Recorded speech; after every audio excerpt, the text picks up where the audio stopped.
You didn't click on this video by accident. Something about that Diddy documentary didn't sit right with you, and you're not alone.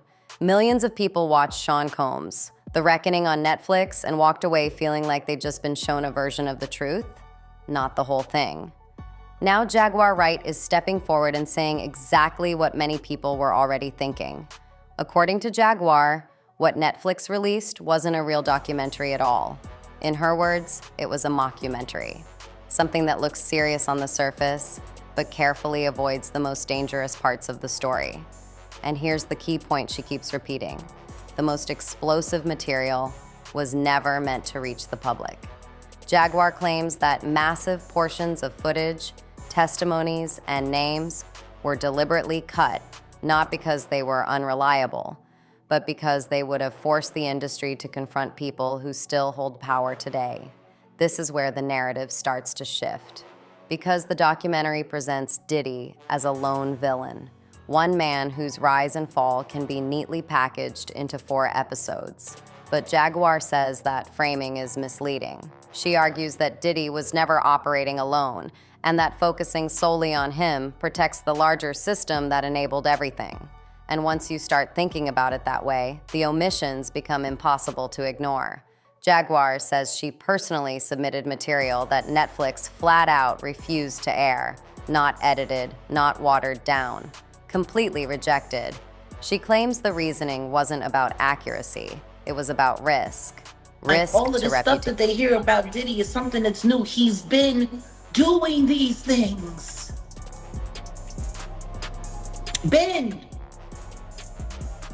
He's a witness to offenses that happened over 30 years ago. Jaguar also pointed out several important details that didn't make it into the documentary in full, especially regarding Diddy's childhood and upbringing. She believes he told many lies early on to keep his image squeaky clean. Well, it's kind of interesting. They said he didn't smoke and he didn't drink, but throughout all the Biggie's promo, every time you saw him, he had a bottle of champagne. They was drinking Moet all the time. You know, so I guess they don't consider cases of champagne and everybody having their own bottle and drinking out of their own bottle like it was a 40 ounce. I guess they don't consider that drinking, but I mean, I digress. There was a part where he was going back and forth with Andre Harrell and he was saying, I'm going to be drunk and high by Wednesday. I don't know. So I'm like, it seemed like the shift happened quickly when it comes to being introduced into this thing, you know, into this industry. So he's technically, he might be a victim as well. Jaguar also went on to say that she has always believed Diddy was a victim at some point in his life, possibly even during childhood, especially given the extremely depraved and neglectful lifestyles of his parents. I believe that he was victimized, and I think it happened long before the industry. You know, people really don't want to look closer into his childhood and to what his mama had going on in that house. God knows what he saw and what happened to him in his own mama house.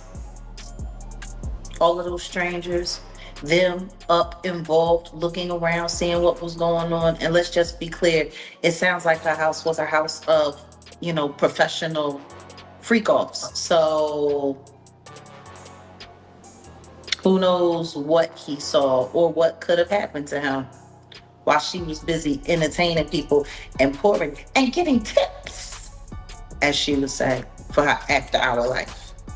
Oh, yeah. He was, I'm going to say he was surprised to hear that. School bus driver. No, was he surprised or was he like, zip it, you talking too much? Because that's what it looked like to me. It looked like you talking a little bit too much. They don't need to know about that. While she was sitting up there, oh, because I was a bus driver and I was this, and I worked at the after hours. And I would pour them drinks and they would give me big tips. She did say it just like that. Big tips. Risk to corporations. You know, risk to people whose names still carry weight. Ask yourself this. How can a documentary claim to be a reckoning while avoiding the very people who helped build the empire? Jaguar points out that much of what audiences reacted to as shocking has been public knowledge for years. Stories about Diddy's behavior, his parties, and the culture around him have circulated quietly within the industry for decades. According to her, the documentary didn't expose secrets. It repackaged rumors everyone already knew. What it didn't do was follow those rumors to their logical conclusion. And that's where Jaguar says the real story begins. She highlights how certain names are barely mentioned, if they're mentioned at all. People who were present, influential, and deeply connected to Diddy's rise somehow vanish from the timeline. One of the most obvious examples, according to Jaguar, is Jay-Z. She doesn't accuse him directly of specific crimes in the documentary's context. Instead, she questions why someone who was allegedly so close to Diddy for decades is almost completely absent from a project that claims to tell the full story. A few seconds here, a passing mention there, and then nothing. Jaguar says that kind of absence doesn't happen by accident. Then there's Clive Davis, a man who, according to public business records, held enormous power in the music industry and had direct financial ties to Bad Boy Records. Yet in a 4-part series, his presence is reduced to a blink-and-you-miss-it moment. Jaguar argues that if the documentary truly examined Clive Davis's role, it would have forced viewers to confront how deeply institutional power shaped everything that followed. And that's a conversation the industry isn't ready to have. Because once you start pulling on that thread, the story stops being about one mogul and starts being about how the industry itself operates. Jaguar insists that the documentary carefully avoided implicating anyone who still controls money, media, or access. Instead, it focused on individuals who could no longer fight back, had already fallen, or were already publicly disgraced. In her view, that's not accountability, that's containment. And here's where it gets darker. Jaguar says there were entire storylines involving people who died, people who disappeared from the narrative, and people whose names would raise questions Netflix didn't want audiences asking. She claims these stories weren't excluded due to lack of evidence, but because including them would open doors that can't be closed again. Doors that lead to other artists, other executives, other celebrities, and possibly other crimes. The documentary shows emotional testimonies, but Jaguar says many of those voices were restrained by fear. Fear of legal consequences, fear of retaliation, fear of losing custody of children, fear of being blacklisted forever. According to her, some people on screen weren't free to speak. They were surviving. And that brings us to the most uncomfortable question of all. If this documentary really had nothing to hide, why was so much hidden? Jaguar believes the answer is simple. The goal was never to expose the entire truth. The goal was to control how much truth the public could handle, without threatening the foundations of the industry. She says the public was given a villain, a narrative. Jaguar believes the answer is simple. The goal was never to expose the entire truth. The goal was to control how much truth the public could handle, without threatening the foundations of the industry. She says the public was given a villain, a narrative, and a sense of closure, but not justice. And once you accept that possibility, everything changes. Because if Netflix filtered the story, who decided what stayed and what went? Who benefited from the edits? And who was protected? That's the moment when Jaguar stops talking about Diddy and starts talking about 50 Cent. Because in her view, this documentary wasn't just about exposing one man. It was about reshaping power, and that's where things start to get really uncomfortable. According to Jaguar Wright, the biggest problem with the Diddy documentary isn't just missing footage, it's missing voices, specifically the voices of people who were closest to the action and knew the most. Jaguar argues that a real reckoning would have centered insiders, bodyguards, assistants, long-term associates, and industry gatekeepers. Instead, she believes the documentary relied on people who were safe to include. People who could speak without triggering lawsuits or pulling powerful names into the spotlight. And that distinction matters, because the people who know the most are often the people with the most to lose. Jaguar says some individuals who appeared in the documentary looked hesitant, emotional, or carefully restrained, not because they didn't know the truth, but because telling the full truth could cost them custody battles, careers, or personal safety.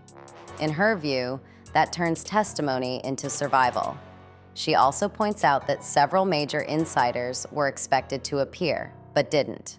Former bodyguards, longtime associates, and people who were present during key moments were either cut or never included in the final version. One example often discussed online is Gene Deal, Diddy's former bodyguard. While details vary, Jaguar uses his absence to make a larger point. When compensation, control, or creative limits become an issue, the people with the most valuable stories walk away, and their truth walks with them. That leaves viewers with a version of events shaped not by honesty, but by negotiation. Jaguar also criticizes the documentary for how it handled tragedy.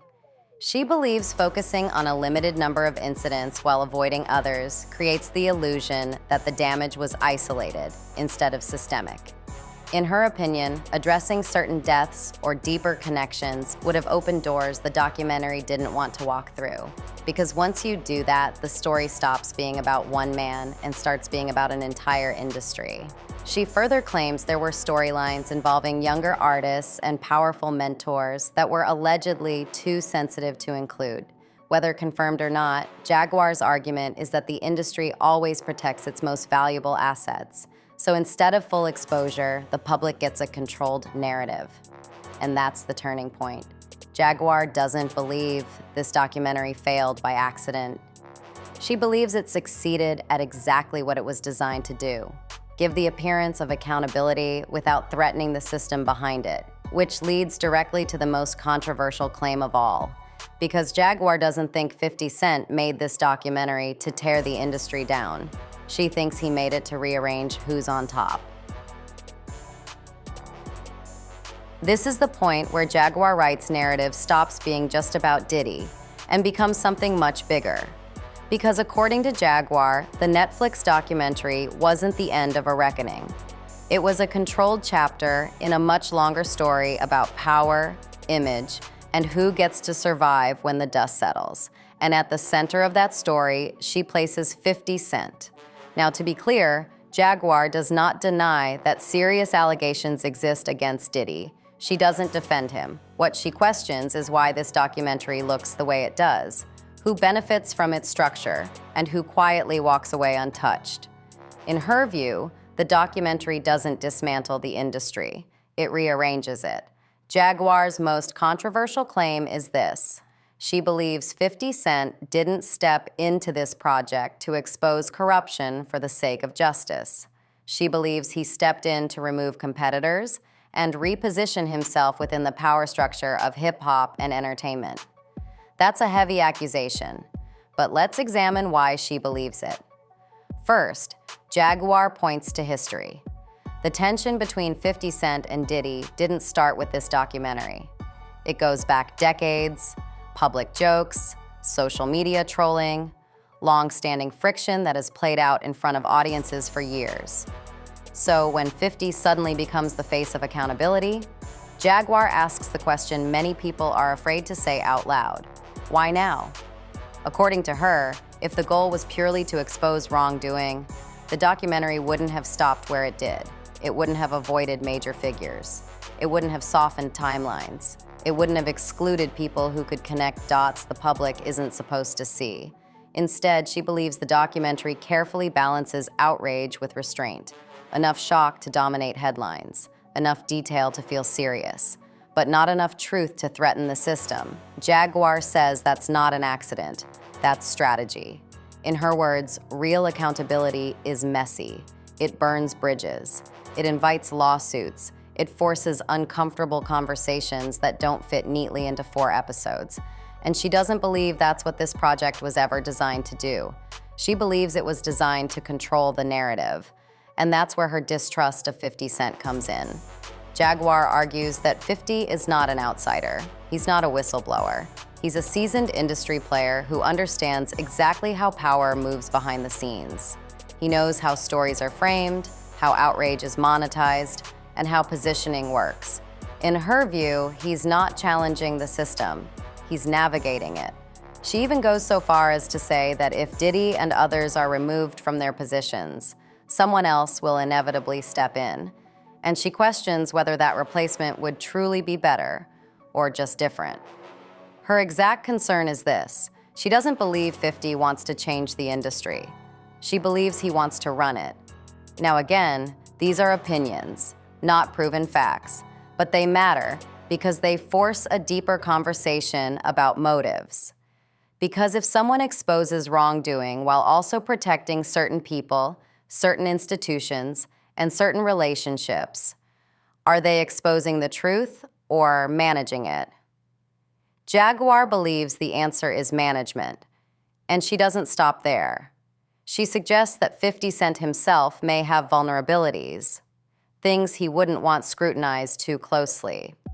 She hints at alleged issues connected to business dealings and environmental concerns tied to his Millennium Studios property in Shreveport. To be very clear, these are allegations, not verified claims. But Jaguar speaks as someone who believes she has knowledge and documentation. Her message is pointed: don't pretend to be clean while pointing fingers. In her view, the industry is full of people who speak loudly about others' wrongdoing while quietly protecting their own interests. And that's why she says she doesn't trust anyone who suddenly positions themselves as a moral authority in an industry built on silence. But Jaguar's anger isn't just about 50 Cent, it's about timing. She says she's been warning people about Diddy's behavior for years, long before documentaries, trials, or headlines made it fashionable to care. Back then, she was dismissed, mocked, called unstable, labeled bitter. People didn't want to hear it. They said she was exaggerating. They said she was chasing attention. They said she was trying to stay relevant. Now, years later, the same stories are being discussed openly, and suddenly everyone is shocked. Jaguar isn't impressed. She believes the industry didn't suddenly discover the truth. She believes the industry decided it was time. Time to sacrifice someone. Time to reset the narrative. Time to protect the bigger structure.